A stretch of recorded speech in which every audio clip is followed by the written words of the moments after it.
Yeah, so basically I worked before with BIM, UK BIM Alliance. I know they keep changing the name, so sorry if it's not up to date. And I was a kind of co-author of Guidance Note 3. And the way we worked and then published the information is all free. It's great help for everyone, and also allows the recognition of all this effort and time people spent to provide this insights. And I'm thinking, we all here is contributing to it and all doing it for free. It would be nice if there was an output which is helpful, and then put our names there, so there is also a recognition of our hard work and the time spent. So that's why I put this document together, thinking, even if it's like high level basic overview, or it can develop whatever way, whatever we want to do with it. If we could publish something, whether that's on BIM4Housing website or in any other means, it will benefit the audience and us, because all the guidance relating to fire safety and then the new regulation, people are trying to monetize, and it's kind of, I don't know, I find it, when I consider what we do, everyone here, it just like leave a little bit of a bad taste in your, in your mouth, if you like. So I'm thinking, if we're doing it anyway, trying to provide guidance, it'd be nice to kind of finalize it and then publish it in one way or the other. Whether that's a website page or document, whatever you guys think. How's that? Yes, definitely. I mean, what I would say is that we're thinking exactly, or we are doing that to an extent, Jarek. For example, the one that we did for the Golden Thread Initiative, if I just show it for you for a second, this is the document that went through to the Deluxe Committee, and everybody that contributed to it was listed on it. So we always do try and do that. And we've got the fire door guidance coming out shortly, and everybody that's contributed to that will be mentioned on it. So I'm just saying, absolutely, I agree with you that we should be doing that. We've got a number of those things, like the answers to the questions that we debated at DCW. The 4 questions that we did. We've actually recognised everybody that contributed to those as well. So absolutely agree. Yeah.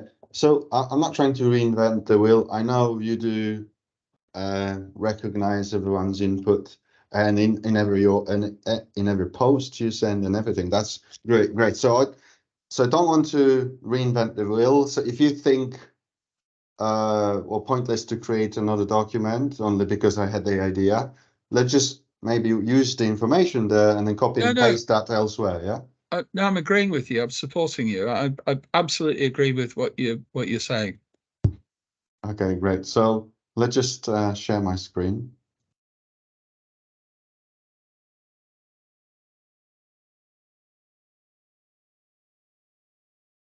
So this is the document with your comments, I believe. Yeah, cool. So yeah, if I got something wrong there or there's something missing, just give us a shout. Let's have a discussion. So I'm not going to read every single line. And apologies if some of you have not seen the document yet, but I just don't think we should be just reading every line. But let's just discuss it. Let's just discuss it. So and go through Das's comments, unless Das, you want to comment on what we're seeing now. Yeah, so the things in yellow and red text was my kind of query back, because just to kind of avoid any issue, the 18 meter, I think it would make sense for us just to clarify, and I know there's a diagram in sort of various documents as well, just to clarify that the building's at least 18 meters in height. Be sure, my understanding is that's to the finished floor level of the top level, and that's taken from the essentially ground level, so the lowest kind of point of the ground level if it's got a slightly sloping side, for example. So I think that was just what I wanted to do in terms of just clarifying where the 18 meters taken. And I think this is where maybe a little diagram might help as well, Jared, just thinking aloud. But I know that's a good idea. But I know in the last call that we had, and I cannot remember who, there was a scenario where I think it was something to do with the fact that the basement ceiling level was sort of jutting above the ground level. And that then triggered the measurement to be taken from, I think, the finished floor level of that story as such. Now, I don't really know anything more about how.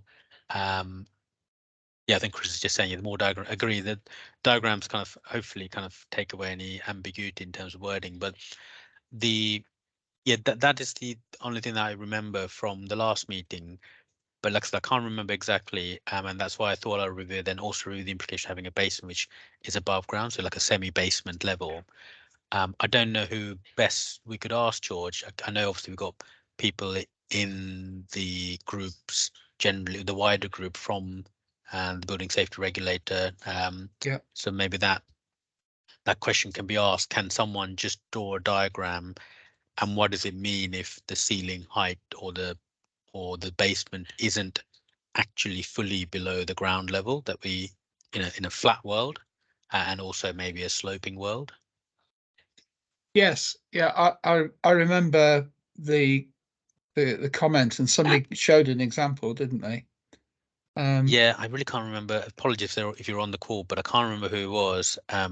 We can track back. Richard, just we can track back to, so it will have been recorded.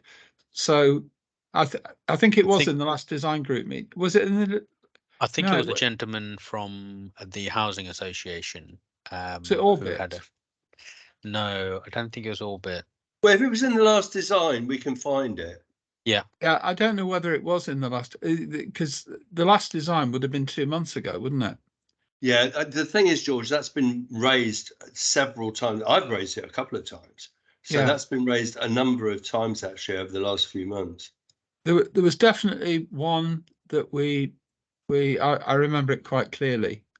So yeah, we'll figure that out, Daz. Thank you. Alistair, you got your hand raised. Do you want to just jump in? Yeah, I've just posted an extract from Building Safety Act section 118, which gives a list. Sorry, Alistair, you're a bit quiet. I don't know if you're away. Beg your pardon. That's better. Sorry about that. I've just posted an extract from Building Safety Act section 118, which lists the definition of the height of the building. I mean, I might be teaching my granny to suck eggs here, but it states in sections 2, 3, 4, and 5, and defines what's to be measured. For example, the height of a building is to be measured from ground level to the finished surface of the floor of the top story of the building, ignoring any rooftop machinery. And then it says, when determining a number of stories, any story below ground is to be disregarded.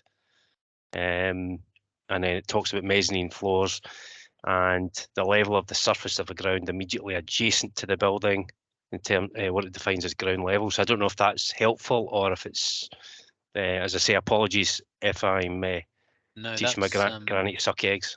That's really helpful. I think the item 5 is actually the point, which is, it says, for the purpose of subsection 3A, a story is below ground level if any part of the finished surface of the ceiling of the story is below the level of the surface of the ground. So I think this is what happened, where for example, like in sort of Victorian terrace houses where you have like a semi sub basement level, and you take a couple of steps up to get to the front door.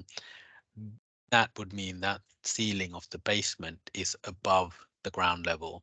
So that I think would then be the first story. And then I think what happened was when in that particular project, when they measured it, obviously from the finished floor level of that gave a higher number, that made it go above the 18 meters. Yeah. So I think maybe a little, if there's a diagram that supports that rules that anyone has, that'd be great. Or I guess the other thing we can do is almost do a little diagram and send it to the BSR to kind of go, is this what you mean by your 5 definitions? So for example, yeah, if you do simply a diagram with a ground level, the ceiling of the basement being higher, I think, yeah, I think you just, sorry, was it Javidan? You just sent through a diagram as well, didn't you, in the chat? I have done, yeah. I've just pulled that straight out of building regs. I'm actually filling in for Colin Westfield from Oh, BAM. okay. Oh, yeah, of course. Hi there, how are you doing? Not too bad, thank you. I just thought I'd add this in there because I know we're talking about diagrams and definitions. So if they're using the same definition, then that's probably quite helpful. I think it's helpful. The thing that it doesn't pick up in here is that the item about the basements and the ceiling heights or the finish of the ceiling. So this diagram I understand. I think that is the one that's in, I think, building regs as well. But you see in the one that was shared by Alistair, it's this kind of basement ceiling level in relation to the ground, which is where the ambiguity happened with the housing association gentleman from last time. So in a way, what we need to do is add a sort of a basement floor and go, well, if the ceiling height is above the bottom of the arrow, then do we need to measure from the ground level, the finished floor level of that basement up? Is that the trigger? Okay, rather than getting tied down on this one, because I think we need to get back to Jarek's document. My suggestion is we'll try and dig out the example that was discussed a few weeks ago, which I agree with you. It brought in a level of ambiguity again, and we can feed that through. Back to you, Jarek. Right, sorry. So first of all, I wanted to ask you where I was changing screens and showing the diagrams. Did you actually see them on your screen? Yes. Oh, good. Okay. Secondly, just to finish what you were just discussing, when you were describing the diagram, what came to my head was, when in Revit, when you have the view depth diagram, it's quite informative. So maybe if we could have similar and use that as a guide, maybe that's quite detailed representation of what you're looking at. Just an idea. Now, going back to the document, I was trying to show you, for the people who are not aware, this document or version of, without DAS comments, is sitting on Teams where you go to, I'm actually on the wrong company now. I don't want to switch because just in case it will disconnect me. But if you go to files, once you're in the relevant team, you will see the document sitting here, and then you can click on it and add your comments. That is how we work with UK BIM Alliance, and that would be the best way to contribute and add your comments as I'm doing it now. Basically, new comment, highlight text, and add your comments. That way we can track the changes and have a kind of meaningful remote conversation, and then create a good guidance. So I made a note of what Daz was saying, provide diagram somewhere in here, which is a great idea. It'll be definitely, because pictures speaks volumes, isn't it? So let's just move ahead with that. So the clarity definitely is needed, as we discussed, for to clarify what we mean by the height and so on. I'm not going to repeat what we just said. Then building safety regulator. Let's see what it says. What's your comment? I think that was all fine. It was simply when they came to defects liability period, I wasn't sure. They talked about 30 years for dwellings constructed before. I know in latter definitions, it talks about when it's over 2 properties or 2 dwellings or more. Just kind of clarifying whether for the defects liability one, whether it's any number of dwellings, or like the latter definition, it's 2 plus dwellings.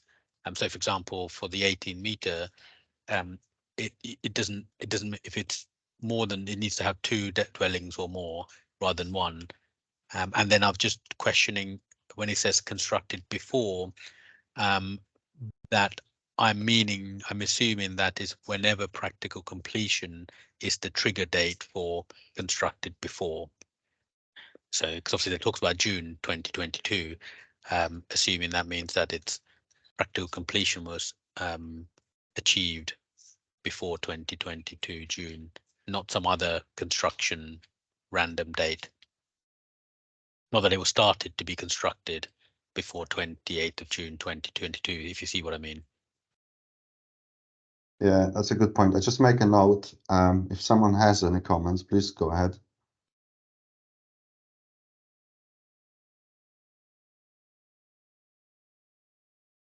Yeah, so is it the 2-part question is it any number of dwellings for that particular aspect, the defects, and or what is the when does that constructed period refer to?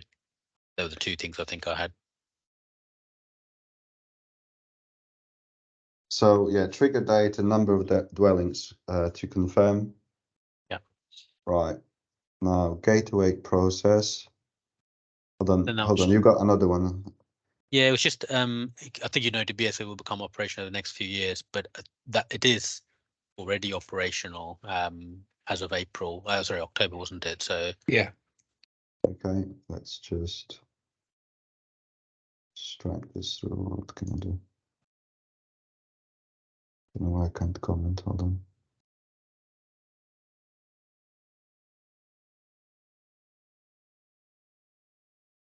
That's it. Okay. Let's just go through your comments, and then when anyone wants to go deeper into it, we can then do it offline. Is that okay? I think here is where Mo had some comments regarding, I think in his email. So he wrote in one observation, he said the doc reference gateway 1 coming into force in 2023. This should be 2021.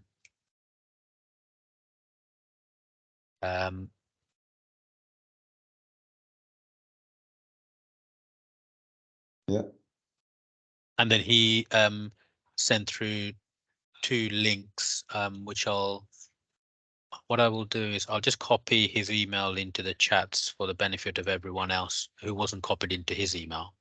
Because he also has a couple of links which he recommends putting into the document, which I think makes sense, because they are government links. Well, let me just copy his comments here now. 1 second. Just do that. New comment. And that's Mo's email, basically. That's right, yeah. So 2 of the first bit is just about the 20 to 21, and then the other are sort of more, where you have, for example, your either in the bibliography type part at the end or references section, or where these 2 headings are in your document. It would make sense to maybe put that link in under the heading, for example. I see. Yeah, good idea. So like a hyperlink to the government guidance, basically, yeah? Exactly. So exactly. So where you got the gateway process, underneath that, you could put the hyperlink, and then what you're doing is sort of giving a quick summary of that content. Paul Solly's just made an observation about liability orders, which I've not heard that term before. Paul, could you explain? Yeah, this is something my colleague Chris was going on about recently. He's been looking into it, which is I've sent a link through. Have a read. It's about building liability orders, and I think he's been very genius for this, because what he's actually done, he's looked at what the wording says and he's linked it back to everything else. And I don't pertain to be an expert in building liability, but Chris is the one I would go to on it. But essentially, what it's done is it gives the people in the building the right to come after you. It's not limitation of liability, and it's nothing to do with defective premises. Essentially, it's a whole different clause that's in the Building Safety Act. Crikey, I've not heard of that one.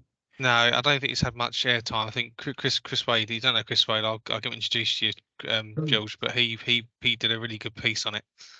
I don't think anyone's understood what he said, but I can understand what he's done. It's really, really good. And he sort of put it forward, actually, that this is probably the bigger issue because it enables people that live in the dwellings to come back and sue you. You know, it's on that link from Bill and Co. It's all listed in there. As if there wasn't enough people trying to sue. Oh, no, first. that's absolutely. If you get someone in a building that's actually, boxes things smart, they'll be coming after you like you wouldn't believe. You can see it coming. But presumably they would go after the landlord, wouldn't they? Well, it depends. This covers for all different scenarios where someone's passed it off, someone else has then bought it. It covers for everything, even down to the original entity. It's really, really interesting when you read it. But say if you haven't seen it, Das, it's probably one to have a flick through on that Bill and Co. When anything else, I'll get someone like Chris Wade to get in touch with you. I sort of don't want to read it, frankly. Put your hands stick my over head your in. eyes. So So I'm just trying to get over the 18 meters. George, I'll be straight back, mate. Sorry, on that bombshell. I'm just trying to get on the 18 meters around my head. It's not. The only other comment I think I had in this gateway process part, Jared, was just where I had identifying the expected periods for approval, and that the government has obviously stated. So gateway 1, for example, like planning, they're saying, well, you should hear back within 3 weeks or whatever it is, or a major change would take approximately 12 weeks, for example. So I think it'll be helpful just to give those headline periods of time within your gateway section. Okay, so I think that's a good moment to show you this diagram. I don't know if any of you have seen this or not. Again, you can contribute to this by commenting. It's online. I kind of try to put together all the guidance into some kind of workflow diagram. So, and I provided hyperlinks to the government guidance in here, and I've got the gateways and some information what needs to be done and when, with some time frame as well. We could either then publish this, whether I'm using Miro, we could create PDF document out of it, or image, or whatever you want, or just publish section of that diagram or version of. The idea was to build, this is just a draft, and I was hoping people will contribute and basically finish this diagram. At the moment, there's only one person who commented, and I made changes based on those comments. So not a great response. And if you like what you see and you would like to help to develop that, that would be brilliant. But I think that's relevant to what you're saying. How's that sound? That looks great. The workflow is a really, again, nice, easy way. Sorry, because I'm not going in and out of the various teams. It may be beneficial, Jared, and I think in Miro, you can probably print this at some sort of scale that you can zoom in and out.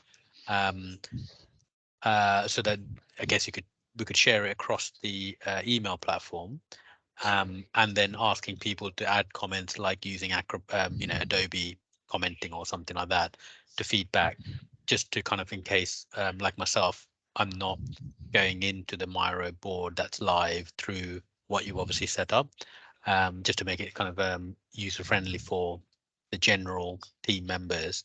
The other thing I can think of is when publishing, it's a bit like the PAS guidance about the work in progress, shared, published. I remember in the PAS guidance, they kind of took an A4 snapshot of the first part, and then they kind of then zoomed out and then put the next page was the, after workflow 1 and gateway, do you go to the next one? So you're basically tiling this into a number of A4 pieces, for example. So they're the kind of two things that come to mind. Yeah, I can PDF this, which will become a vector kind of image, which you can zoom in. So, and no problem, we could then attach it to the Teams. And yeah, if people could comment, I'm just trying to use, like a CDE example where everything is centralized information and people comment on that one central location rather than having multiple copies of the same, which then the comments information can be lost. But so ideally, if we just upload, if people can use Miro, great. If not, I hear you. We could upload the PDF version of it to the Teams. And then if people could actually comment, I don't know if it's possible on Teams, that'd be best. If not, any comment in any format will be helpful. Jerry, just a quickie. I'm not sure if I've missed it, but can you share the links to the Miro page, because that looks really good, and I'd be really happy to add some comments and get involved with that. Yeah. So what I'm going to do, let's me copy a link so anyone can comment. But I think at the moment you have to sign in. I think you can sign in free of charge for free account and then be able to comment. If that doesn't work, let me know and I can make it work, I think. So let me just copy that link into the document. This document, after the meeting, we will upload to the Teams channel so you can access it and then go from there. How's that sound? Great. Could you add a link? Could you add a link into the Microsoft Teams chat now, and we could pop on? Yeah, let's see.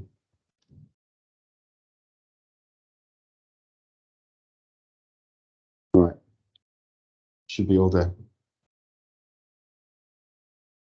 So let's carry on, and then if you, in the background, if you can check if that's accessible or not, I will then try to fix it. Okay. Any more comments regarding Gateway? No, I think that is from memory, I think they were the main comments that I had on your document that you created, I believe. Okay, let's move on. Got duties, building regulations. So apparently we're expecting or expected revisions in October. I don't know if any of you knows what's happening, if there is any expected or published revisions. No, not that I'm aware of, actually. Normally the things that do change are Part L. That's kind of ramping up in terms of getting to sort of net zero and stuff. But I know there was also some talk of some couple of additional regulations that were coming in to do with like electric battery chargers or something like that. But I think we are expecting to see some changes coming through because, as we understand it, the regulator will now become the author of the amendments to the regulations. Yeah, that's good. And responding to Daz, your comment just now, it's interesting you mentioned the car chargers because I guess we all know about the fires at the I think Luton Airport that was, or one of the airports. What it is because I had it on one project where client has Undercroft car park, office building above, and he had 6 car charging points. And no one picked it up, but actually this creates massive potential fire risk to the building. Although the concrete slab is fire rated and so on, but from what I know, it's very difficult to extinguish electric car, which is on fire. So it's actually advisable to have the car chargers outside because of that reason.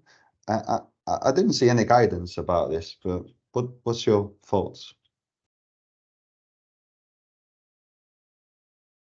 It's quite well documented that electric car fires are basically uncontrollable.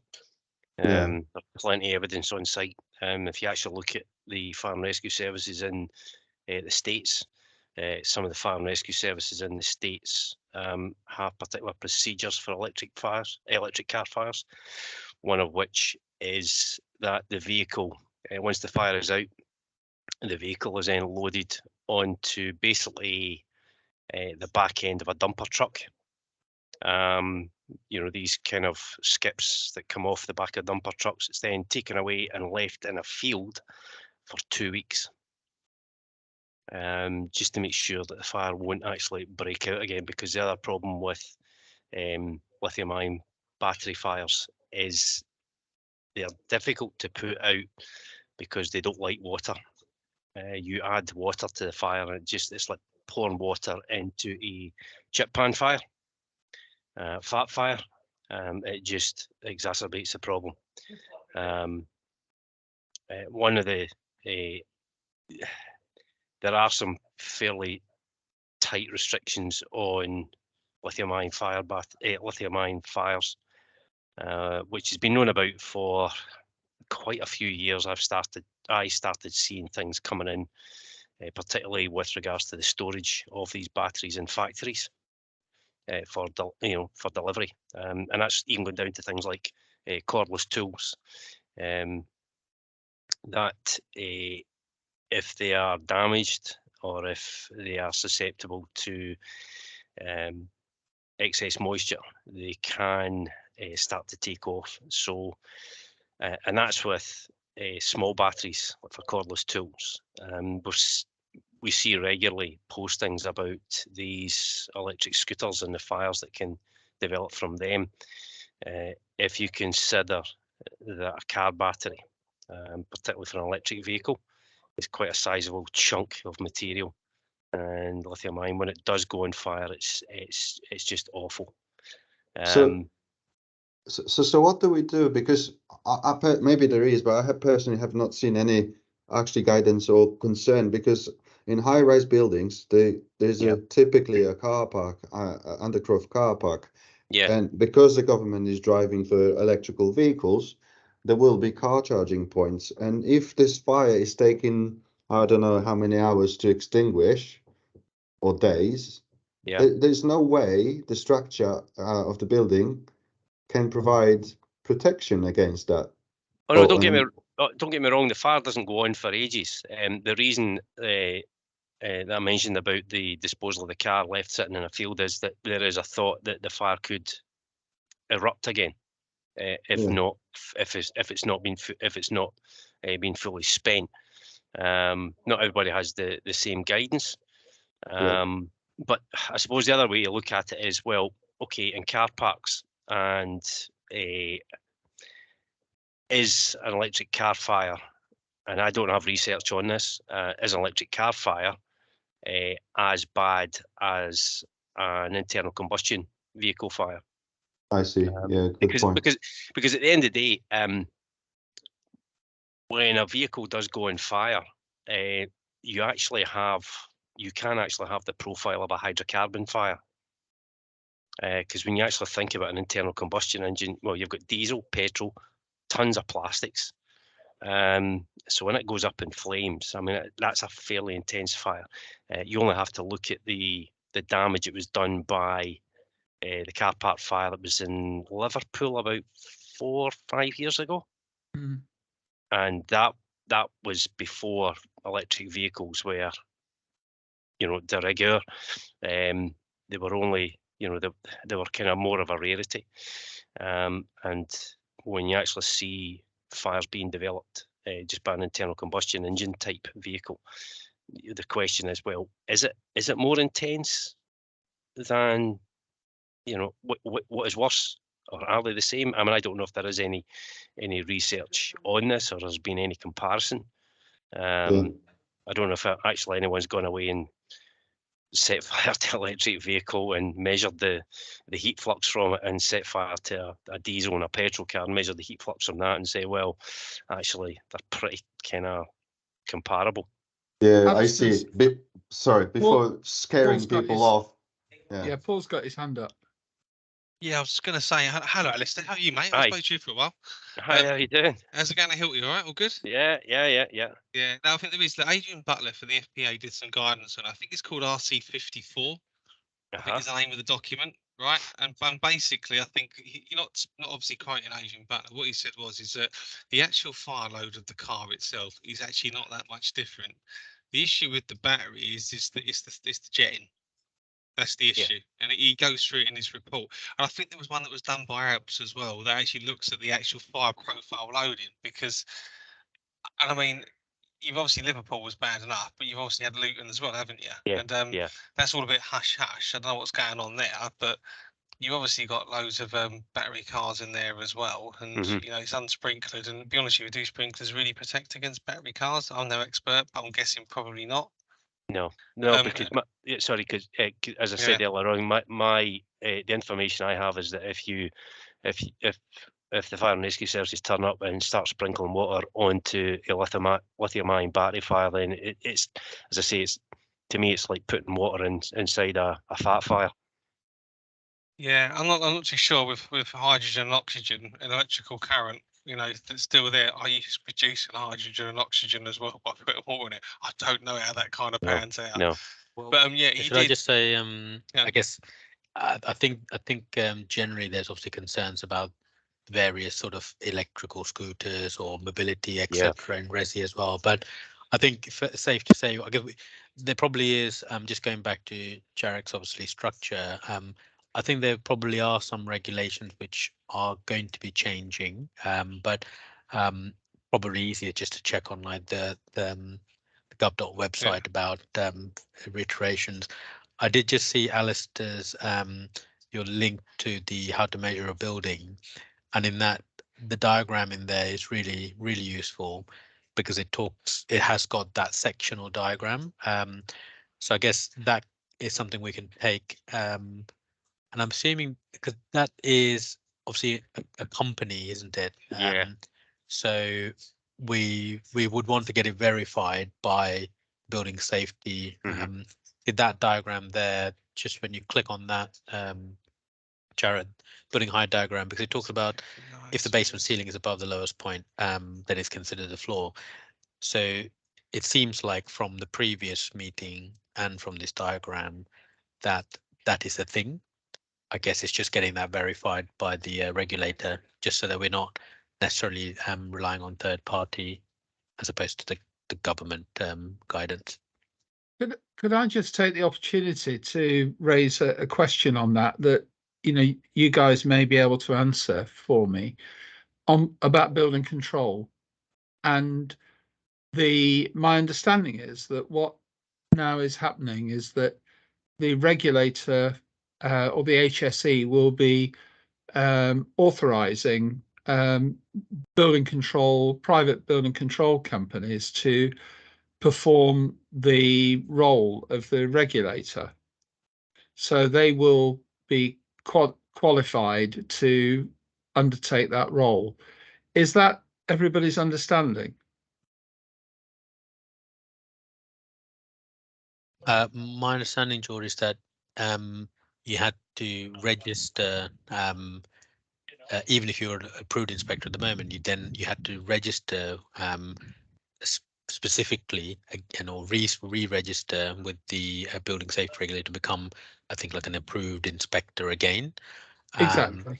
So they would be the people that would be in the absence of the HSE having enough regulators to check your project, then it could be that would be undertaken by one of these approved inspectors. Is that right? Mike, you've got your hand up. Yeah, so just to add some clarity to this, so what will happen is you'll register your building with the regulator. The regulator will then highly likely go back to the local authority where the building is and ask them to underperform the usual role as a building control body, but they could then outsource it if they don't have sufficient resources or the right skill sets to address the risk profile of the building. So in simple term, all the regulator is going to be is like a gatekeeper to building control happening as it is, but they will also have an overriding view to quiz and question anything with regards to questions. Does that make sense? It does. So that leads me on to the next question. So that obviously those building control people that are undertaking that audit or review, they'll be paid by the developer, by the contractor to do that work? In simple terms, yes. The cost of the application, I think Jarek had on his thing, is only like 250 quid, I think, to register. And then the standard fees, as you would to any building control body, are likely to be similar. The only catch on that is that if they have questions or queries with your application and they reject or they seek additional information, they will charge you back by the hour for the additional time to review all of that information, and it will basically be invoiced back to the accountable person. Okay, so just to thank you. I thought that was the case, right? And certainly what I've been hearing is that that organization, whoever they are, what if they identify anything that needs addressing, then they will then get paid to check it. So without talking about ethics, it seems that they potentially have got an incentive to fail something to generate income. Yeah. I guess you can look at it in that way. There is that challenge, and there is the additional challenge that if you then see any queries with the submission, there is an extension of time strategy that basically could mean that your typical gateway 2 period of 3 months could push to the right while they wait for additional information or queries or questions that are raised through the review of the gateway 2 information. And therefore, again, my understanding is that previously building control have been that you've been able to go to them and ask whether your submission is meeting building regs, and they've actively contributed or helped with that. And I've been told by building control that they're no longer doing that. Yeah, so this is a good one. So you need to submit with your Gateway 2 application something called, I think it's called a building control, I can't remember the exact word, but basically you have to ask someone to sign a certificate that basically says that it is compliant with the regulations. You have to submit that with your Gateway 2 application. And therefore, if there are any queries that come back from the regulator then will ask that person how they evidence, did they have the competencies and so forth. So I think the key with this is that the regulator isn't going to do anything more than basically ask lots of questions about the submitters of the Gateway 2 information to ask them how they confirm that it's compliant with the regulations, what information you have to confirm that, do they have the skills, competencies, behaviors, all those wonderful words that are being thrown around to evidence all those things. So you're therefore, right, Mike, isn't it? So because essentially the as you say, you can't just submit a whole load of drawings and say, can't submit a whole load of drawings and expect the building control officers to kind of go through them and raise queries. It's the other way around. They don't have any liability at all. Even if they approve it, actually, they're not actually approving anything from the presentation that we went to, George. yes. And I don't think you're even going to get any approval from them. I think all you will receive is a sort of a notification that says we have no further comments at this point. They're not going to take ownership of it. It's very much putting back onto whoever submitted the application.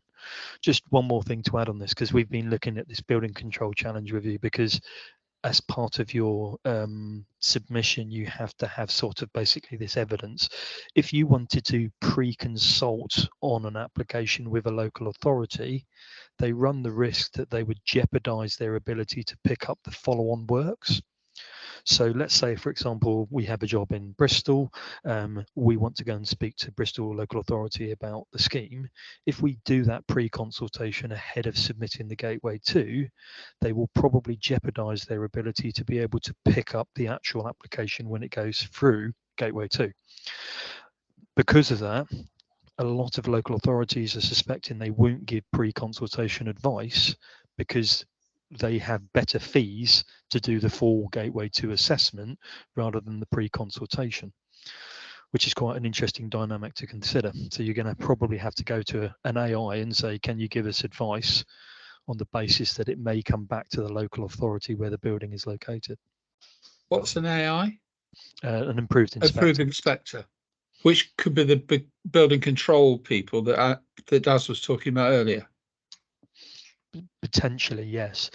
But again, the key is still this competency assessment. They're putting huge emphasis on the design team and the principal designer to make sure that the competencies of the team appointed are relevant. So if you were working on an HRB and you went and consulted with a AI, you would be expected to prove that the AI has the skills, competencies and behaviours to deal with that project. So there's lots of things here that come through and sort of put more onus on the team. Yep. And the principal designer, but I'm still hearing different comments from people as to whether the principal designer really needs to be a designer or whether they, like on CDM, project management companies can be the principal designer because what they're doing is managing the process rather than actually understanding design completely. Yeah. My thoughts on this is that it could be anybody still, but you would have to have the ability to demonstrate that you are close enough to the design to have made informed decisions and that you have the skills and competencies to undertake that role.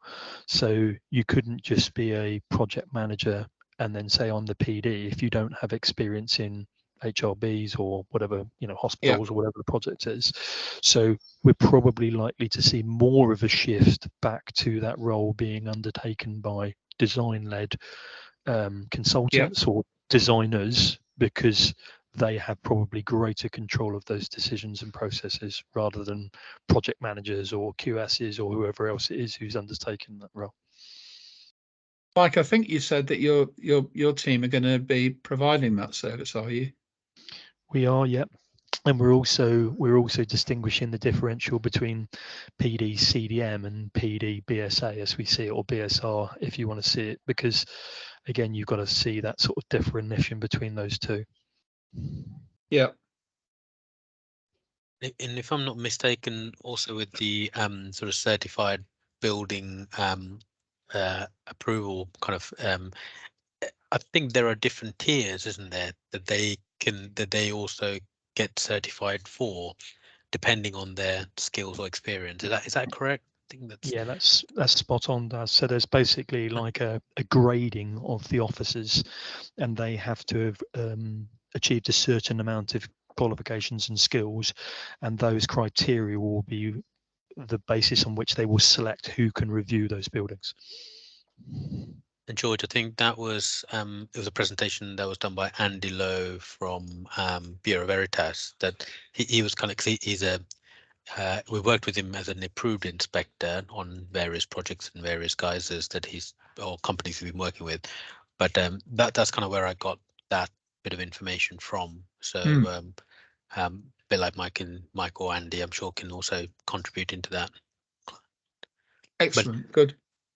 And also, I guess the final thing on that is again, as far as I understand it, all projects need to have the kind of competency requirements of the PDPC the Building Safety Act, PDPC. But the gateways obviously kick in for the higher risk buildings. So I think that was something I didn't understand, that I thought that the principal designer, principal contractor for the Building Safety Act only was relevant to higher risk buildings, but actually it's for every building, isn't it? Yeah, absolutely spot on, Daz. This is a really common one. So you need to remember that the Building Safety Act is applicable to all buildings. And then there are these additional requirements that the regulator then covers under the gateways that are only applicable to HRBs. But I think if you get the chance, Dame Judith Hackett gave a talk at an MBS event a couple of weeks ago, and the recording of that is online if you want to have a look. It's really good. And again, she sets out a very clear message about this being applicable to all buildings, and the responsibility is, even if you're working on a non-HRB, you probably should be following the same procedures and mechanisms if you were going through an HRB, because they're going to expect to see a lot of those things from the Act being applied to all buildings. So, you know, start to put those things in process and is in place. I think the other thing on that, just to reinforce that, Mike, as I understand it, a lot of the things that are required now are actually required under the Fire Safety Act, and that's obviously a different regime, different regulator, and therefore you do have to that I believe also is for all buildings. Is that right? Yeah, and you do get these. Of course, what you have to be careful about is the Building Safety Act then makes reference to secondary legislation, and I think there's a line, it says something like Secretary of State. I can't remember the exact words, but basically what they're doing is they're putting the Act in place so that they can make additional changes to it without having to amend the primary legislation. So the high expectation there is, you know, one that we've regularly questioned is something like hotels that at the moment fall outside of the regulator. It's highly expected, but when the regulator's gone through the process of dealing with the 14,000 18 plus, we'll see a new legislation brought in through secondary that will then add those additional buildings and possibly then the 11 to 18 afterwards. Yes. Actually, I think Sharon made a kind of a comment on the thing, which is quite funny. It's Andy Taylor from some Shed to Shard. It's quite funny. I thought it made me remind me of a couple of other things, Jared. It's again something we picked up in some of the earlier discussions was maybe making a note of which building types and the regulation applies to. I think previously we talked about, you know, is it just for resi? Is it for a couple of units above an office block? Is that in your diagram already in terms of, okay, perfect. Brilliant. And a link to guidance. Perfect, that makes sense. And it's a great piece of work, Jarek. I know. That It's yes, just a no. Just a start. But I really need your help with that so we can make it good. At the moment, it's just is there, but can be good. No, it's great. So I think they were the so I think the comments that I had number 20 was including the just the kind of time period which you've got in your diagram, and then if not already in your diagram, the need to obviously sort of once gateway 3 is kind of gone through, then you still need to register the building, which takes a bit of time as well. So that there is one other step after gateway 3, which is, as far as understanding, the registration of the building, which is not the same thing as gateway 3. Mike, is that correct? I think that's correct. Yeah, I think you're spot on there, Daz. So where I've written 20, the comment on 21, and that could be another 3-week period, you see. So the developer or the owner, they may think, oh, actually, we're going to get PC, we've got gateway 3, we're going to expect to hear people can move in. That's not the case. So we just need to add that final step, I guess, into the diagram.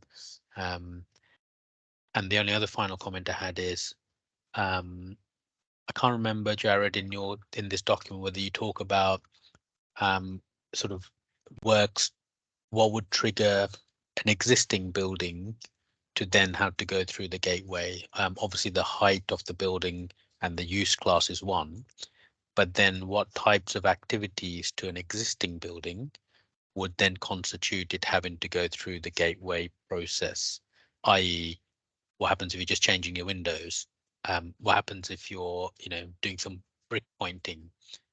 So I can't remember whether you had it in your list here, and I don't know whether there's a very clear definition of that.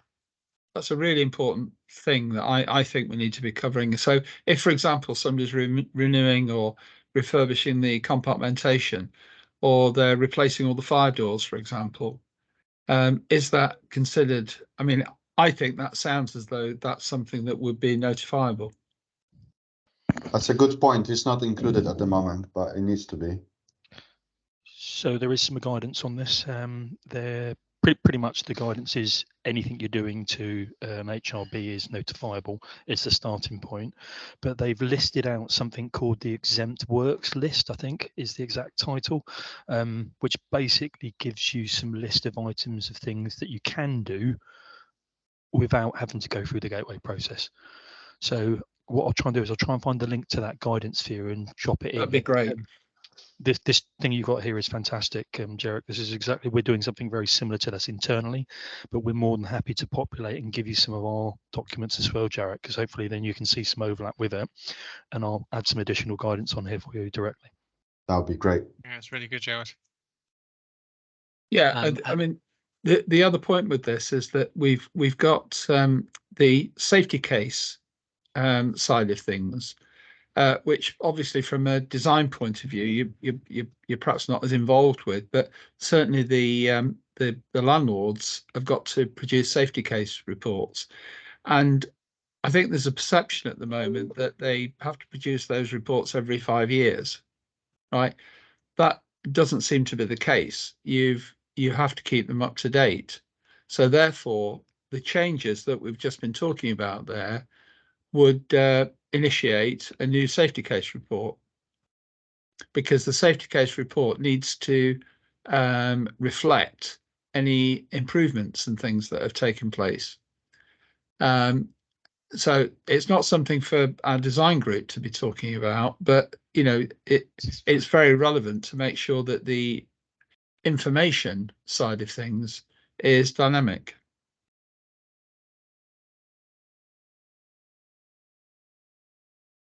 One thing that I did get when I asked this question separately was about the 2024 April deadline. So the thing I just put in the chat was I asked about what is the definition of commencement for material changes, and this is the feedback that I got. Again, it'd be useful to know because obviously after April, then there is no sort of issue. It's black and white. But that was what I understood as if you did these things, I guess before 2024, then that means that you're exempt from triggering Gateway 3, I guess. 2, can't remember. Mike, again, you probably have a bit more on this. Are those the exemptions, Mike? It's for the commencement thing, not for the exemption, but within the deadline of April 2024 next year, George. So not beyond that. No, what I'm asking is, Mike's posted up I think it's Mike. That's No, I just put that up. Yeah. Oh, did you? Sorry. Yeah. That's the feedback that I got when I asked the question. If a project, what does commencement mean? Because, for example, commencement of a new build would be up to DPC as far as I understand it. So you'd have to, but if it's a refurb, this was, I don't think it was in black and white, but this is what they anticipated the threshold to be. Again, I've got a useful link for you here, Daz. Beginning of this month, DLUC issued a letter to all local authorities giving them additional guidance on how much work would need to be undertaken before the 6th of April to miss having to go back through the gateway too. Again, I'm happy to share that link. I was just trying to find it now for you, but basically the letter states it's 15% of the applicable works. So let's say you were doing 100 square meters of VWI replacement. You would have to demonstrate that you've undertaken 15% of the works. The onerous again here is for the client and the duty holders to put forward what they believe 15% is, because you could be doing it in phases, you could be doing it in different strategies on site, and they are now asking the appointed approved inspector or building control authority on that project to challenge those designers to deem that they have completed 15% as a sort of mechanism to check to catch people who may be trying to be clever and put through before the gateway 2 and haven't really made sufficient commencements ahead of the April deadline. Very good. Right, so guys, let's just move on. We've got 25 minutes left, if you don't mind. There's another comment you made here regarding duty holders' responsibilities. Could you expand on that?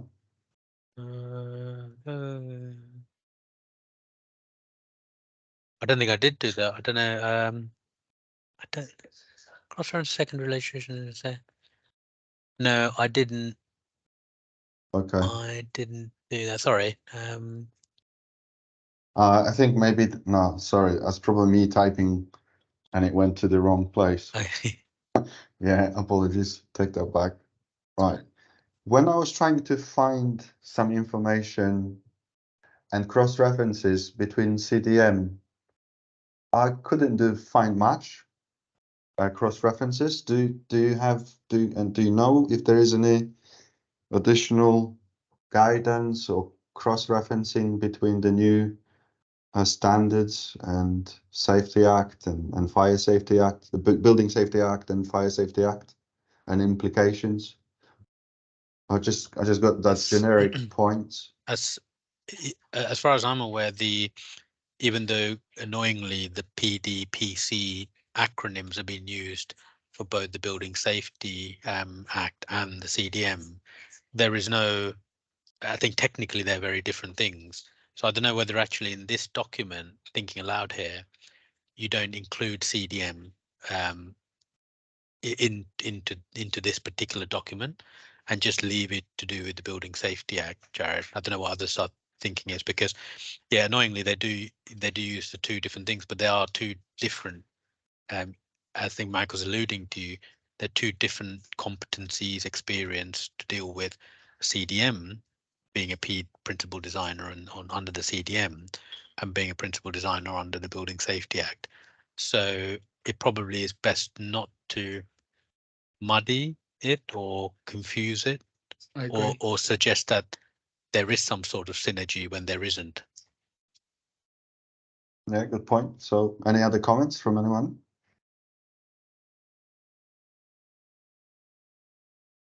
I'll take that as a no. All right. So yeah, let's remove it. Then going to building information modeling, which as a process, I mean not a design, 3D design, as a process. Again, there's not that much links. I was trying to see if there's any standards, but maybe I missed. Maybe there are links, cross references, or will be in the future. But the only kind of connecting item is the golden thread of information, which I can then in my head link to CDE environment, because something somewhere needs to bind the information. So for example, in my diagram in here, this represents the CDE environment, which is the process enabler. Now we're talking about much larger scale, where this golden thread of information needs to combine information from all sources.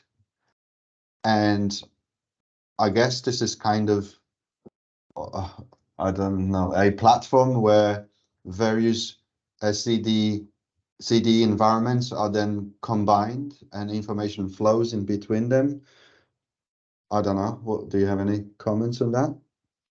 Yes, definitely. It needs to be an ecosystem of different information sets, each of which is being owned by different parties, but can be federated. And how would that work in practice? I think probably in practice that would be a system of web APIs or data transfer protocols. I would say that probably would be and obviously things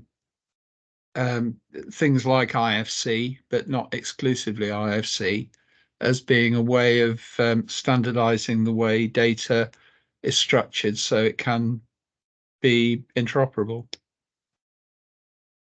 Do you see any particular leadership within government or any other organization who could actually bind this together?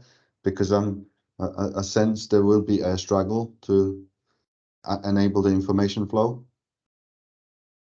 I don't think government will go anywhere near it, to be honest. I think it will have to be part of the project team's oversight.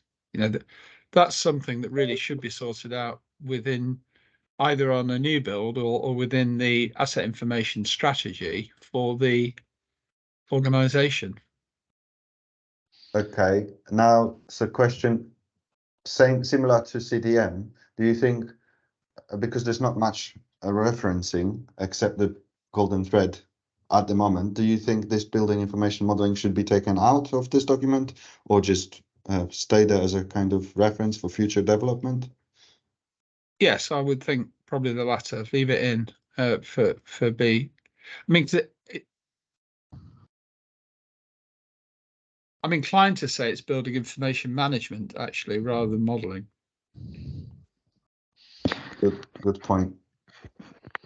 There's some good information on this on the HSE website, which is worthwhile adding some links to, Jarek.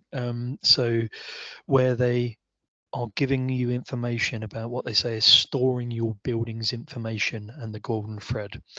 And that gives a sort of very high level strategy to saying the requirements in terms of what you must do, but they don't dictate how you do it. And the general theme is it's digital and that it's held in a common data environment or a single source of information, and that also forms the backbone of many of your gateway 2 requirements in terms of how you manage change control and all those bits and pieces. So it can be everything in one place. So I don't know what everyone else is using in terms of common data environments at the moment, but we're using ACC, so Autodesk's cloud collaboration, and we find that is really good at addressing everything we need to do in line with the Act and in line with all of these requirements coming through. A cheeky question then. Will you be able to demonstrate how you're using it so we could learn? Yeah, more than happy separately. Oh, yeah, more than happy to. Right. I'd find that very useful. The only other thing, Mike, is that because I don't know how effective ACC is in comparison with the type of applications, you know, like Viewpoint and ASite and AConX and things like that, all of which have got probably drivers for different purposes. And then you've got a whole range of others, haven't you, that are designed more around the asset management side of things, not least of which is Active Plan, of course. But but there's a whole range. That's why the environment part of the thing is so critical. And at the moment, most of the common data environments are quite insular. I would say. Yeah, totally agree with that strategy. And again, Dame Judith was picking up on the fact that at the moment the market is flooded with software providers giving you all these tools and functions and all these bits. And what she's saying is you've got to make sure you choose the tool that does what you need it to do, and not just be sold a tool that does one part of that process. So I don't think we found yet a perfect tool that does absolutely everything, because they've all got strengths and weaknesses in certain areas in terms of what they can do. I think we've gone with ACC just because we think it's pretty good at a growable system. But I would agree at the moment that it may not have so much of the data set management that we would see with other bits of software. So, and Viewpoint and Foresight and all of the others we've found can be almost too complicated at the start, whereas some of them that grow with complexity are better to give you something that is applicable to the type of project you're working on. Yeah, I think the thing is that if, for example, you're in architectural practice using Revit, then obviously if you've got something that integrates properly with the Autodesk environment, that's really helpful. But for example, Alistair, he works for Hilti, and Hilti have got, to my knowledge, at least 2 applications that you'd certainly argue are part of the golden thread. You know, FieldWire and Document Manager, Alistair? So Yes. So both of those products are they're capturing very detailed information that probably would have no interest to you, Mike, but they're very much part of the golden thread. So it needs to be part of that ecosystem. I wear multiple hats, so I totally understand because I'm trying to be an architect, a director of a multi-D, deal with, you know, on-site capturing. So yeah, totally understand the challenge. Cool. If I may add, one of the biggest issues I see is that part of the CDE, as far as it was initially thought of, included the VIP area, which currently very few of the platforms out there can actually include the work in progress files, different software that people. That's always a big issue. That's why probably ACC and Revit have a lead on this, because you can actually work with the native files inside the CDE. So that's a big. Yes. Right, let me just barge in again. I'm sorry. We've got 13 minutes left, right? So let's just finish that document. I've got a list of ambiguities and contradictions, not long. I picked it up from the meeting. So insurance issues and the new regulatory bodies and compliance framework. Is any comments on that? Yeah, I can probably get. I know somebody called Tina Jolliffe, who is an insurance broker that's been very actively involved in the Building Safety Act. She's been involved in lots of the workshops that I've been to the last few weeks. So if you like, I could when we've got this in a draft state, Jarek, we could invite her to come up with some. Would that be helpful? Yeah, that would be perfect. I mean, one of the things she's trying to address is PI, and you know, how that's going to work in the new world. Sounds good. Right. Sorry for like pushing on, but we No, that's the PM in you. yeah, actions and timelines. So there's a very a short kind of summary, but I think it needs to be a little bit more developed. And also in this document, what you have, I tried to have like a 1-page, really high level cheat sheet document, which someone mentioned during the last meeting. I'm not sure how successful that is, but that is the document. And if we could provide 1-page guidance document, maybe that needs to be A3 then, it might be helpful as a totally separate document. At the moment, it just sits here because it's well, it's kind of born out of everything above. So I don't know what you think. Is there a need to provide one-page document, or maybe instead we would develop the diagram, or both? What do I you think think? both. I think some people like diagrams and some people like a list like that. So I think it would be good to do both. I think the the only thing I would say is, so for example, the comments that we had previously, like say about the definition, because there are nuances, I'm wondering whether it's better to let's say take out the cheat sheets and where we may duplicate. So what we don't want to do is sort of have different headings which are essentially containing similar information. So for example, the Yeah. high risk building, we've got two definitions there, but actually you've gone into more detail in the additional or in the diagram.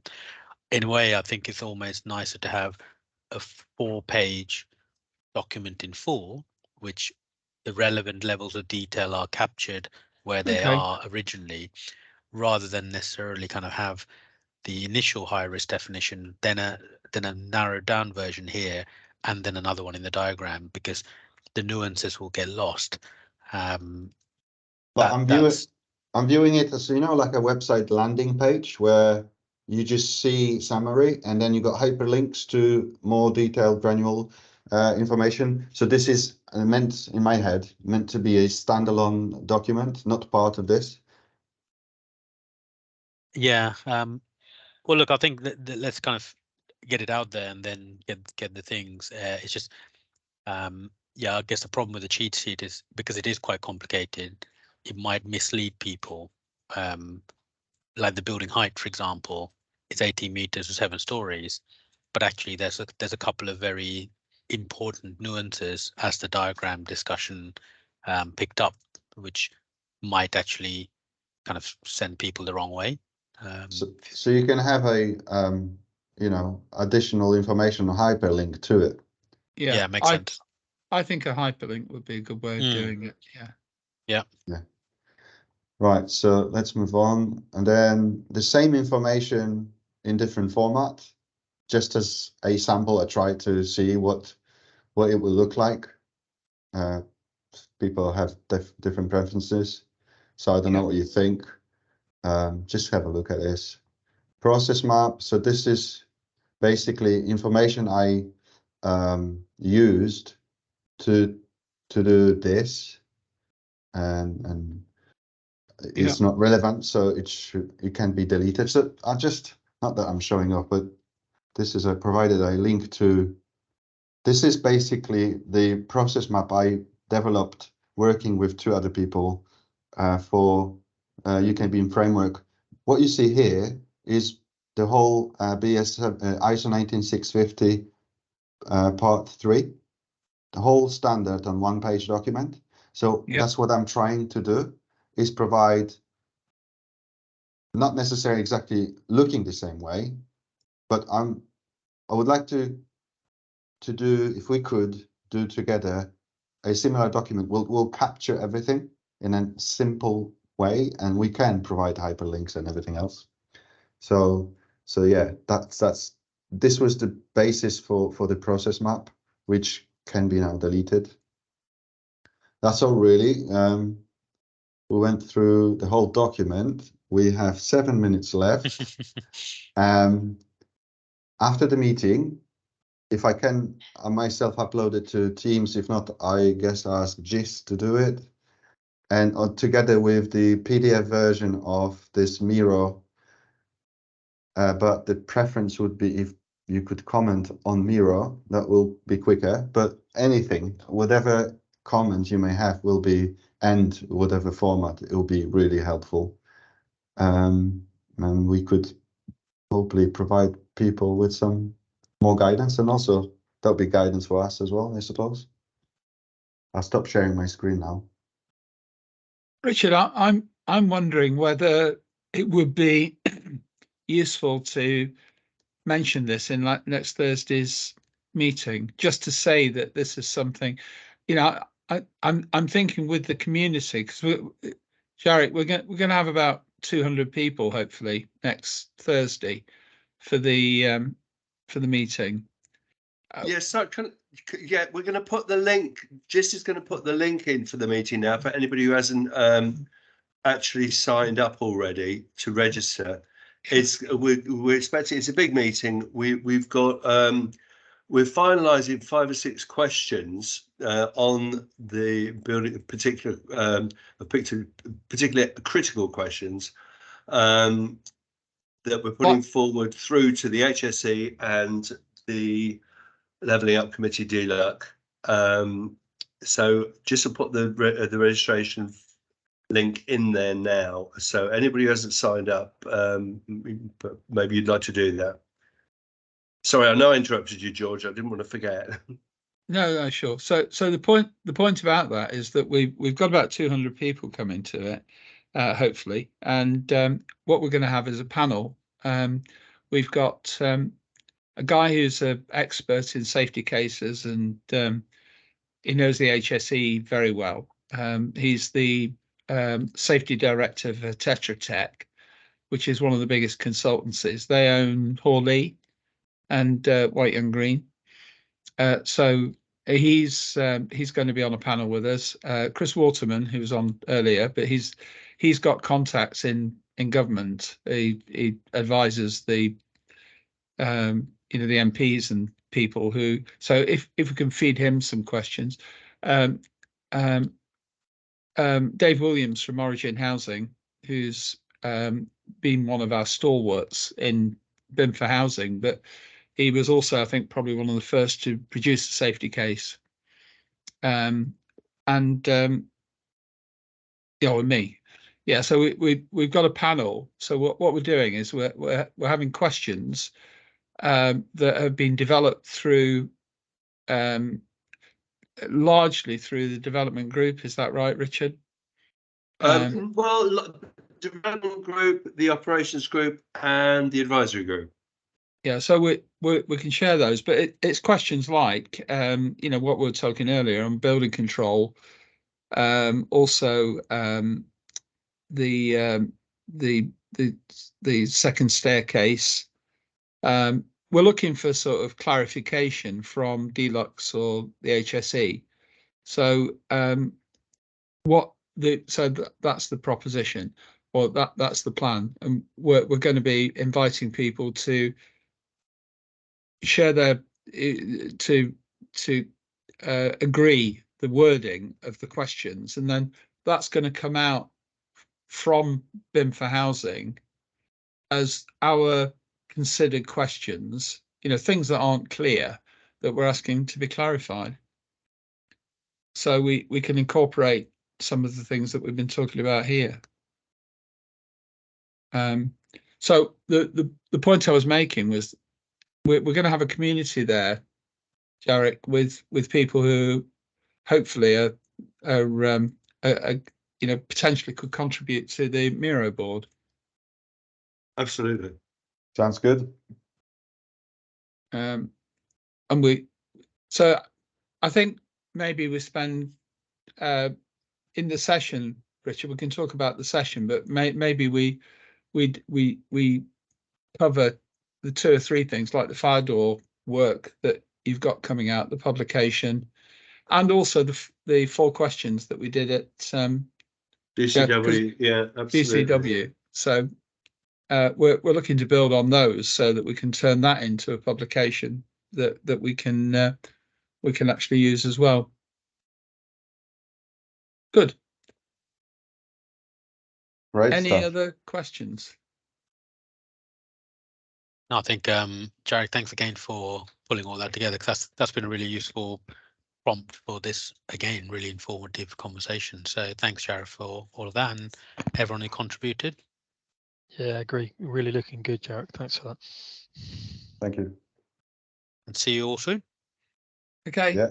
Thank you. Bye bye. Cheers, everyone. Have a good one. Bye.